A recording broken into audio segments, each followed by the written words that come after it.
Hello दोस्तों, PS class में आपका स्वागत है। आज अपन राजस्थान जीके के टॉप 10 क्वेश्चन लेके फिर से हाजिर हो गए हैं। अगर आपने पहले वाले वीडियोस नहीं देखे हैं तो वो भी जाके जरूर देखिएगा।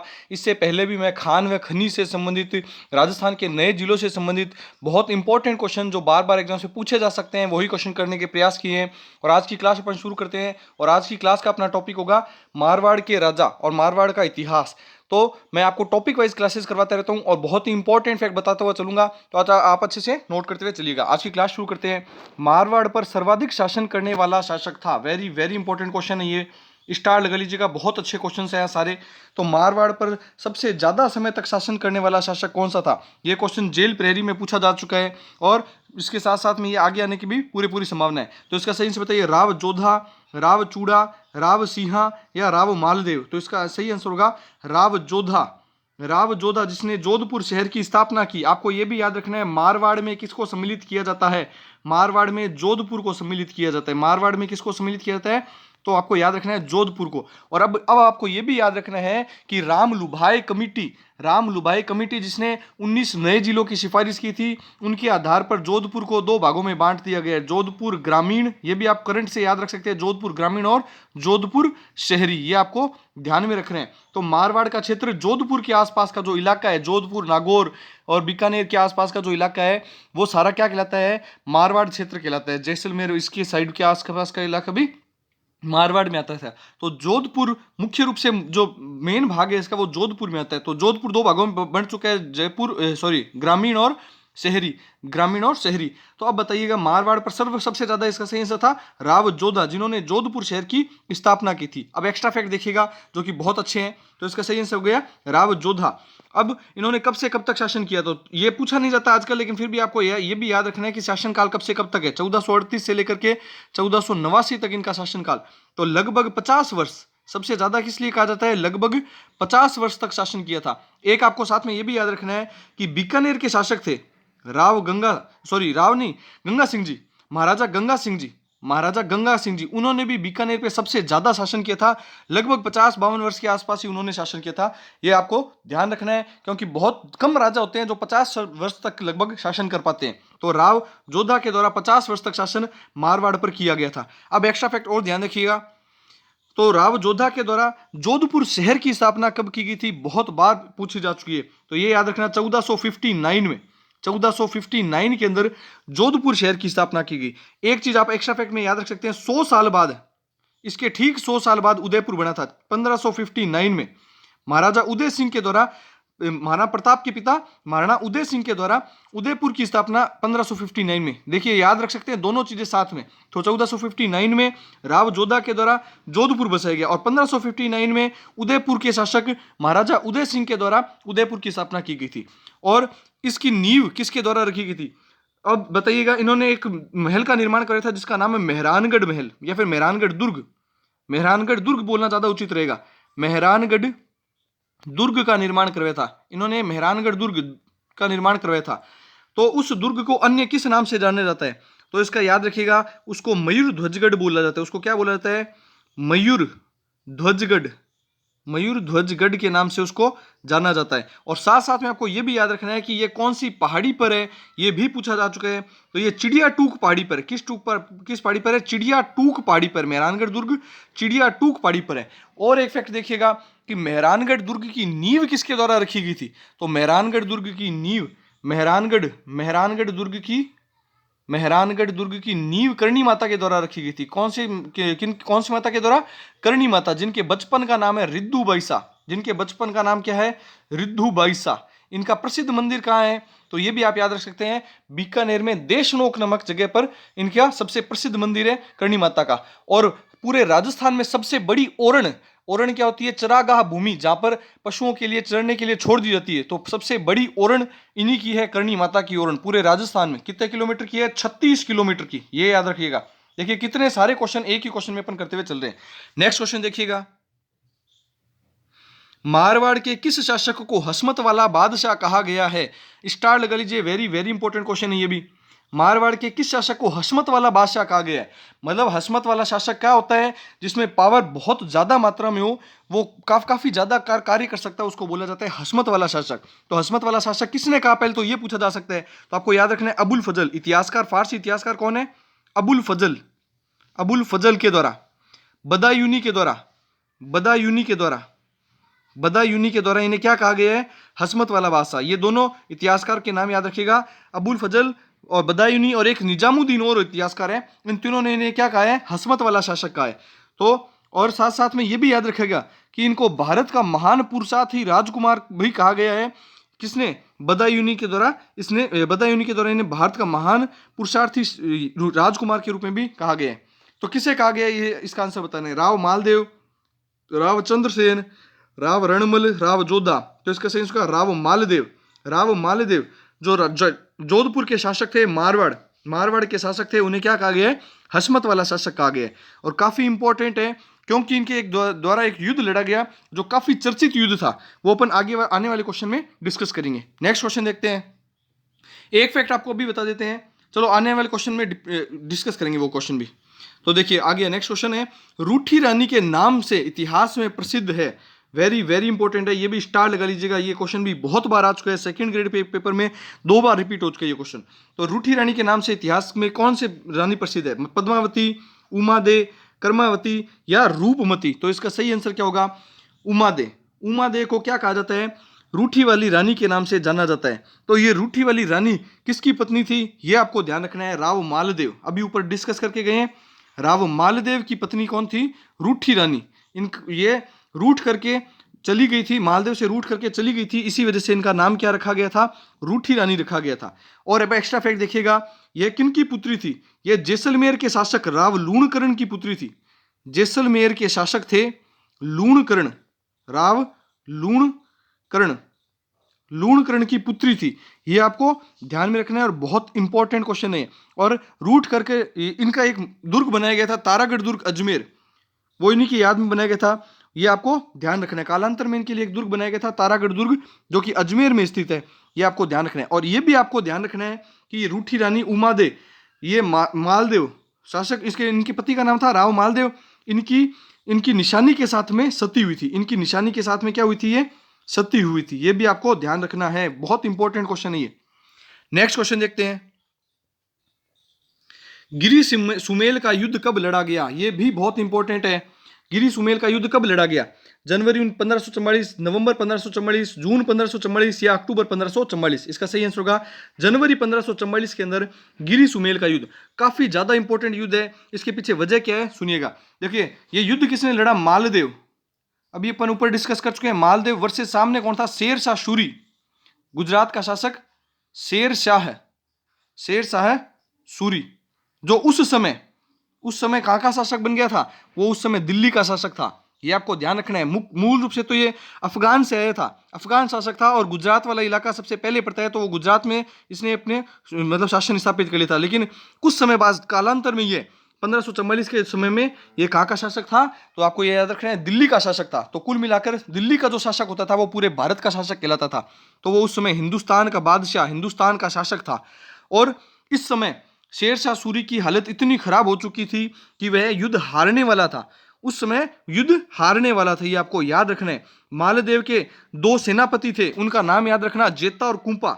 जेता और कुंपा बहुत ही जबरदस्त उन्होंने लड़ाई की थी, जेता और कुंपा। और इतना कुशल रूप से युद्ध लड़ा था कि शेरशाह सूरी हारने वाला था। शेरशाह सूरी युद्ध के मैदान में बैठ करके अल्लाह को याद करने लगा था। और उस वजह से कहा जाता है कि शेरशाह सूरी ने यह बात कही थी कि मैं मुट्ठी भर बाजरे के लिए, बाजरा क्यों कहा? क्योंकि राजस्थान में सबसे ज्यादा, और मारवाड़ के, विशेष करके मारवाड़ के इलाके में बाजरा सबसे ज्यादा होता है, तो मैं मुट्ठी भर बाजरे के लिए पूरे हिंदुस्तान की बादशाहत खो बैठता। ये किसने बात कही थी? शेरशाह सूरी ने कही थी। बहुत इंपॉर्टेंट है, इसलिए ये युद्ध, गिरी सुमेल का युद्ध, बहुत ज्यादा इंपॉर्टेंट हो जाता है। तो जनवरी 1544 में लड़ा गया था। नेक्स्ट क्वेश्चन देखते हैं, मारवाड़ का भूला बिसरा राजा, स्टार लगा लीजिए, सारे क्वेश्चन बहुत इंपॉर्टेंट क्वेश्चन है ये।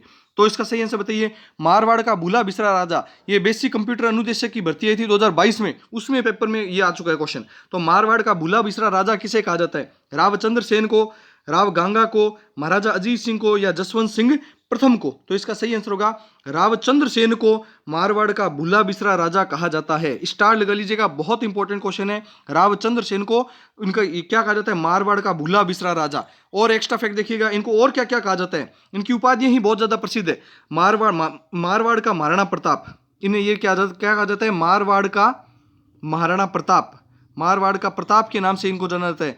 प्रताप का पथ प्रदर्शक, महाराणा प्रताप का पथ प्रदर्शक मतलब पथ को दिखाने वाला, महाराणा प्रताप का पथ प्रदर्शक के नाम से भी इन्हें जाना जाता है। क्यों? क्योंकि इन्होंने महाराणा प्रताप से पहले अकबर की अधीनता स्वीकार करने से मना कर दिया था, मुगलों की अधीनता स्वीकार करने से मना कर दिया था।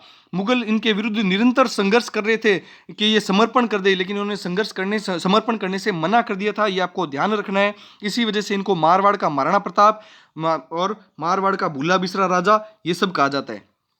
तो नेक्स्ट क्वेश्चन देखते हैं अपन। और एक फैक्ट याद रखिएगा, रावचंद्र सेन के बारे में अकबर ने कहा था कि खुदा ने इसे नूर तो बख्शा है, लेकिन अकल जो कहा जाता है बुद्धि नहीं दी है। क्यों? क्योंकि वो समर्पण नहीं कर रहे थे। उनके हिसाब से अगर समर्पण करते तो सही होता, लेकिन वास्तविकता में इन्होंने समर्पण नहीं करके बहुत अच्छा कार्य किया। और इस वजह से अकबर ने इनके खिलाफ क्या कहा कि मारवाड़ इन्हें खुदा ने इन्हें नूर तो बख्शा है लेकिन अकल नहीं दी है, ये कहा गया। नेक्स्ट क्वेश्चन देखते हैं।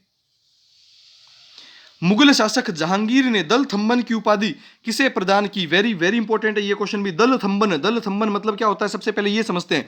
दल थंबन मतलब होता है दल। कहां पे भी अपन समझते हैं, होली के समय थंबन का थंब रोपा जाता है, ये आप सभी को जाना होगा। तो दल थंबन मतलब जिस जगह पर खड़े हो जाते थे, वो जो शासक खड़ा हो जाता था उस जगह पे आगे कहा जाता था कि फौज को आगे जाने नहीं देता था, फौज को रोकने वाला। तो क्या मतलब होता है? दल थंबन का मतलब होता है फौज को रोकने वाला। जहां पर उसकी सेना लेकर के वो खड़ा हो गया जो शासक, वो आगे फौज को रोक देता था, आगे जाने नहीं देता। तो रोकने वाला, फौज को रोकने वाले का मतलब होता है दल थंबन। जिस प्रकार से दल थंब में लगा दिया जाता है दल को, उसके बाद में आगे नहीं बढ़ पाती है सेना, उसको बोला जाता है फौज को रोकने वाला। किसे कहा था? मुगल शासक जहांगीर ने। गज सिंह, सूर सिंह, मलिक अंबर या मोहनदास? तो इसका सही आंसर क्या होगा? इसका सही आंसर होगा गज सिंह। महाराजा गज सिंह को जहांगीर ने दल थंबन की उपाधि थी। अब एक्स्ट्रा फैक्ट देखिएगा, मुगल शासक जहांगीर ने क्या कहा था अपने पुत्र के खिलाफ, खुर्रम के खिलाफ, पुत्र के खिलाफ किसको भेजा था? गज सिंह को भेजा था कि इसको रोकने के लिए, क्योंकि शहजादा खुर्रम ने क्या किया था? इसके खिलाफ विद्रोह कर दिया था, जहांगीर के खिलाफ विद्रोह कर दिया था 1621-22 के आसपास में। तो उस दौरान 5000 जात और 4000 घुड़सवार देकर के महाराजा गज सिंह को भेजा था उसको रोकने के लिए, और उन्होंने रोकने में सफल रहे थे। इस वजह से इन्हें दल थंबन की उपाधि दी गई थी, फौज को रोकने वाली की उपाधि महाराजा गज सिंह को दी गई थी। नेक्स्ट क्वेश्चन देखते हैं। और आपको वीडियो कैसा लगता है कमेंट करके जरूर बताइएगा। नेक्स्ट क्वेश्चन देखिएगा, जेम्स टॉड ने राठौड़ों का यूलिसेस किसे कहा है? यूलिसेस किसे कहा है? स्टार लगा लीजिएगा, ये बहुत इंपॉर्टेंट क्वेश्चन है। ये सारे के सारे क्वेश्चन रिपीट हो चुके हैं, ये भी जेल प्रेरी में आ चुका है, सेकंड ग्रेड में आ चुका है। ये दोनों क्वेश्चंस बार बार रिपीट हो रहे हैं ऐसे क्वेश्चंस। तो राठौड़ों का यूलिसेस किसे कहते हैं? रावचंद्र सेन, महाराजा अजीत सिंह और महाराजा जसवंत सिंह या वीर दुर्गादास राठौड़, किससे कहा जाता है? तो इसका सही आंसर होगा वीर दुर्गादास राठौड़ को। वीर दुर्गादास राठौड़ों का यूलिसेस कहा जाता है। तो यूलिसेस का मतलब क्या होता है? जिसे क्रोध बहुत ज्यादा आता है। यूलिसेस का अर्थ क्या होता है? जिसे क्रोध बहुत जल्दी आ जाता है, क्रोध जल्द आने वाला, जल्दी आने वाला, क्रोध जल्दी आने वाला, उसको क्या कहा जाता है? यूलिसेस कहा जाता है। तो वीर दुर्गादास राठौड़ों का यूलिसेस। मारवाड़ का अनबिंदिया मोती, मारवाड़ का चाणक्य, ये सभी किनके नाम है? मारवाड़ का अनबिंदिया मोती मतलब जिसको बिंदा नहीं गया अभी तक, अनबिंदिया मोती। मारवाड़ी शब्द है अनबिंदिया। अनबिंदिया का मतलब होता है जिसमें अभी छेद नहीं किया गया, जिस मोती के अंदर छेद करके उसको पोया नहीं गया, पिरोया नहीं गया धागे से, तो उसको बोला जाता है मारवाड़ का अनबिंदिया मोती। अनबिंदिया मोती, ये याद रखना आप, अनबिंदिया मोती, अनबिंदिया मोती के रूप में इन्हें जाना जाता है। और क्या कहा जाता है इनको कहा जाता है राठौड़ों का यूलिसेस, मारवाड़ का चाणक्य। मारवाड़ का चाणक्य, चाणक्य क्यों कहते हैं? क्योंकि मारवाड़ में महाराजा अजीत सिंह हुए थे, उन अजीत सिंह को वापस से जोधपुर की सत्ता दिलाने वाले कौन थे? तो वीर दुर्गादास राठौड़ ही थे। ये भी आपको ध्यान रखना है। तो इस वजह से इनको मारवाड़ का चाणक्य भी कहा जाता है। अभी अपन आगे डिस्कस करेंगे अजीत सिंह को सत्ता कैसे मिली थी उनको। नेक्स्ट क्वेश्चन देखते हैं, मारवाड़ की पन्नाध्याय के रूप में किसे जाना जाता है? स्टार लगा लीजिए, बहुत इंपॉर्टेंट क्वेश्चन है ये भी। मारवाड़ की पन्नाध्याय किसे कहा जाता है? पन्नाध्याय ने अपना पुत्र का बलिदान देकर के उदय सिंह की रक्षा की थी, ये आपको ध्यान होगा। उसी प्रकार कब कहां पे? मेवाड़ के शासक मेवाड़ के शासक उदय सिंह की रक्षा पन्ना अध्याय ने अपने पुत्र का बलिदान देकर के की थी, ये आपको ध्यान होगा। तो मारवाड़ में ऐसी कौन सी थी माता जिनने अपना पुत्र का बलिदान देकर के मारवाड़ के शासक की रक्षा की थी? तो इसका सही आंसर बताइए, गोराधाय, रूपमती, कर्माधाय या कनकाधाय? इसका सही आंसर होगा गोराधाय। गोराधाय को मारवाड़ की पन्नाधाय कहा जाता है। अब एक्स्ट्रा फैक्ट देखिएगा कैसे, तो मारवाड़ की पन्नाधाय क्यों कहा जाता है, तो ये आपको याद रखना है 1679 की घटना है। 1679 की घटना है। उस समय क्या हुआ था, इन्होंने मैतरानी का वेश, मतलब जो साफ सफाई करने वाले थे उनका वेश धारण करके हवेली से किसे भगाने में, अजीत सिंह, उस समय शासक अजीत सिंह को बचाने का कार्य किया था। अभी भी अपन ऊपर डिस्कस कर चुके हैं अजीत सिंह को वापस से सत्ता कैसे मिली थी, शासन कैसे मिला था, तो आपको बता चुका हूं वीर दुर्गादास राठौड़ ने दिलाया था। तो देखिए इनसे शासन जा रहा है, अजीत सिंह से अभी शासन जा रहा है।